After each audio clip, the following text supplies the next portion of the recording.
Imagine this. Every light disappears. Every sound stops. Every surface you could reach out and touch, gone. There's nothing left but you. And then, even you start to disappear. This isn't a horror movie. This is what your brain actually does when it has nothing left to hold on to. And the science behind it is far stranger than you'd expect. Most of us have never experienced total darkness. Not the kind where you turn off the lights and still see the faint glow of a charger. Not the kind where the streetlight leaks through your curtains. True, absolute blackout. Zero photons reaching your retina. Zero sound waves reaching your eardrum. Zero reference points telling your brain where your body ends and the world begins. In the 1950s, researchers at McGill University, led by psychologist Donald Hebb, paid college students to do almost nothing. They were placed in small, isolated chambers. Translucent goggles diffused all light. Cotton gloves dulled their sense of touch. A constant low hum masked every sound. The goal was to study boredom. What they found was something else entirely. Within hours, many students became restless. Within a day, some began to hallucinate. Not subtle things, full scenes. One student saw a procession of squirrels marching across a snowy field wearing tiny backpacks. Another heard a choir singing. A third felt as though his body had split into two, one version lying on the bed, another floating just above. Most students quit within 48 hours, not because of pain, because of what their own minds were doing to them. Here's what's critical to understand. These were healthy, stable, intelligent people. Nothing was wrong with them. Their brains were doing exactly what brains are designed to do. And that's the part no one talks about. You might hear this and think those people were weak, or that wouldn't happen to me. But this isn't about weakness. It isn't about mental illness. It isn't about fear of the dark. This is about the fundamental architecture of the human brain. Your mind was never built to operate in a vacuum. It was built to interpret, to predict, to construct a continuous, coherent experience of reality from incomplete data every single second of your life. When you remove all data, it doesn't stop constructing. It just starts making things up. And here's the part that should make you pause. It already does that, right now, every day. You just don't notice because reality keeps correcting it. Let's go deeper. Your brain receives approximately 11 million bits of sensory information per second. Your conscious mind processes roughly 50. That means consciousness isn't a recording, it's an edit.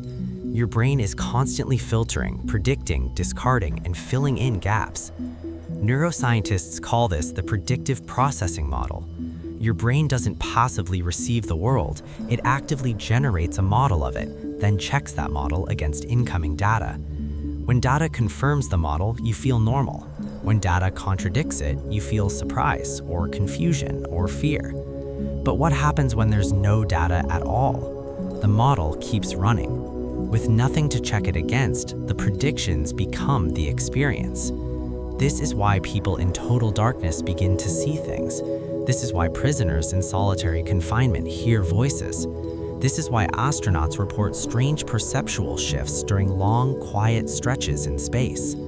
The technical term is the Ganzfeld effect, a perceptual phenomenon where the brain, deprived of patterned stimuli, begins generating its own. But there's another layer. Time collapses. Your sense of time depends on events, changes in light, sounds, interactions, movement. Without these anchors, the brain loses its temporal scaffolding. Minutes feel like hours, hours feel like days. In a 1962 experiment, French geologist Michael Siffre spent 2 months living in a cave without any time cues. When he was finally brought out, he believed only 25 days had passed. His brain had quietly compressed 60 days into less than half. And then comes perhaps most unsettling of all, the dissolution of self. Your sense of being a person, a body that occupies space, a mind that belongs to you, depends on constant sensory feedback. Proprioception, the feeling of your limbs in space. Interoception, the internal signals from your organs. Exteroception, the world pressing against your skin, your ears, your eyes. Remove it all, and the boundary between you and not you begins to blur. Some people report ego dissolution, the sensation that they no longer exist as a separate entity. It's the same phenomenon reported by deep meditators, by people under the influence of psilocybin, by those in near-death experiences. Your sense of self is not a fixed thing. It's a construction, and it requires maintenance. So what does all of this teach us?